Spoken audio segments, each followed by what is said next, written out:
Have you ever worked with British people? I'm actually working with a client at the moment, and she is a senior manager in the e-commerce sector, particularly in the food industry. And essentially her company is trying to boost sales on different platforms, and she has to meet with, sell to, and negotiate with British people. And it's very funny because the first time that we were talking about this, she was like, I understand literally what they're saying in the sentence, but what are they really saying? You obviously want to understand your British colleagues and you want to build a good relationship with them. Ultimately, that's the goal.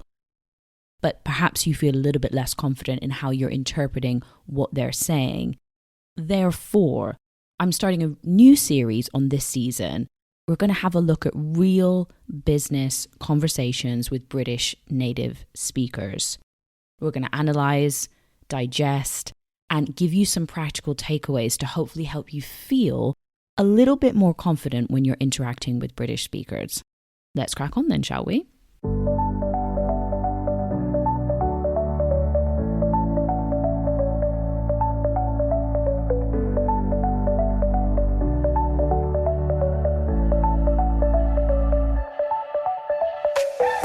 Welcome to the Confident Business English podcast. You're here with me, Anna, your host and neuro-language coach. This is a practical and to-the-point podcast for senior managers who really want to build their confidence communicating in English but don't have a lot of free time.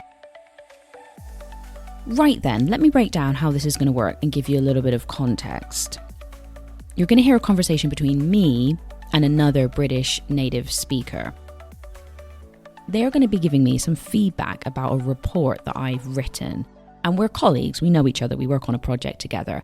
And unfortunately, it's not going to be very good news. They're going to be giving me some negative feedback. It's a face-to-face meeting, and I'm a little bit, I would say, bordering on a little bit grumpy. I'm not very happy about the fact that I'm getting this negative feedback, and you're going to hear that in the conversation. I'm going to play little snippets of the conversation, and then after about 1 minute or so, I'm going to give you an analysis of some specific points that I think are really important takeaways. If you want to get the uninterrupted conversation and the full transcript, make sure you sign up and become a free member of the podcast. You're going to join over 9,000 other professionals, and the link to do that is in the show notes of this episode. Let's take a look at the first clip then. Hi, Anna. Hi. Oh, thanks for coming in. It's really good to have a chance to talk face to face, actually. Just come in and shut the door, please. All right, great. Yep, no problem. So I've been through your report now, and, you've got a lot of pertinent information in there, which is really good. But I have to say the structure is really a bit of a muddle. Okay. I don't know how you felt about that. So, what can we take away from that? That was obviously the kickoff of the conversation. How does she deliver the bad news? Well, she bumps me up a little bit. She's like, there was some really pertinent information in there, which just means important. But I have to say, which is a nice little linker there, which you should take a note of. She said the structure is a bit of a muddle. This is quite an unusual word, and this is the problem, right, with native speakers. They're going to throw something at you and you're like, what was that? To be a muddle, if we think about mud, it just means it's really messy. And what she's actually really saying is, the structure is a mess. This is this classic British thing where we're like, yeah, really good, but just a little bit of a muddle. Translation, it's a disaster. Of course, they're trying to be nice and blah, blah, blah. And you'll notice that throughout this conversation, the intonation is always rising like this.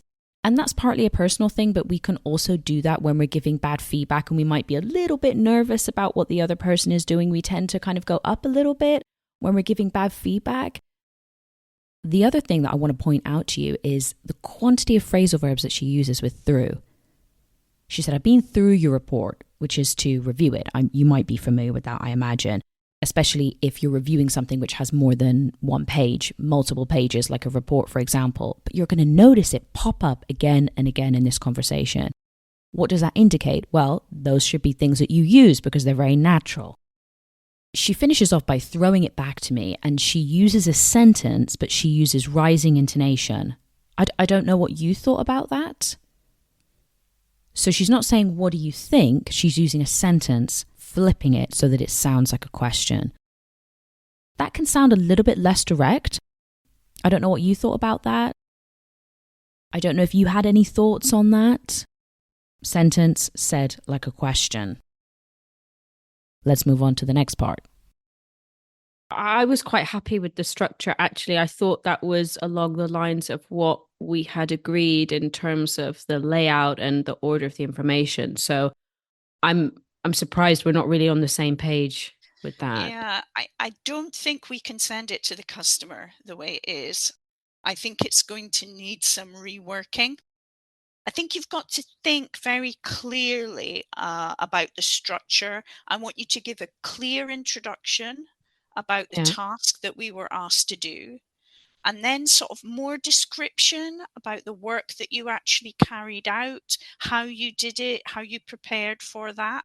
Because at the moment that's kind of missing, or it's kind of mixed in with the results of what came out. So it doesn't flow clearly through the report. She is definitely sending us a very strong message here about clarity. And you'll notice how she's touching on some different points and saying that as a result, it doesn't flow very well. But coming back to that core message of it's just not clear enough. You'll notice how when I reacted to this negative feedback, I said, I'm a little bit surprised we're not on the same page. That can be quite a diplomatic and polite, even though I sound very grumpy. I was playing up for the podcast, but it can be a nice way to express that type of feeling. You might have picked up as well there that interesting thing where she gave the feedback, because she didn't say, you need to rework it. She said, it's going to need some reworking. A classic passive voice sentence to just take the heat off a little bit. Another thing I wanted to just point out here is you'll notice that when she was giving some other negative points, she said it was kind of messed up, or kind of mixed up, or kind of messy. And this little tool it softens essentially that sentence. It downgrades it. It doesn't make it sound so bad essentially. Because we could say, look, it's messy and it's mixed up. But if we say it's kind of mixed up, it takes a little bit of the pressure off. And if you work with native speakers, you will notice that we do this all the time. Kind of and sort of are the main ones that we use here. I guess one way to think about it is, even though we use these types of downgraders to make the message come across a little bit better, the feedback, the main points you need to stick to are, what are the adjectives they're telling you? It's kind of messy. Okay, translation, it's messy. It's kind of mixed up. Okay, it is mixed up. So we might downgrade it for you to make it sound better, but our feedback is about those points. Of course, I'm generalizing here. I don't represent all British people, but thinking about what could be useful for you to take away, I think that is a useful point to have in mind when you're getting feedback. Let's continue with the next part of the conversation.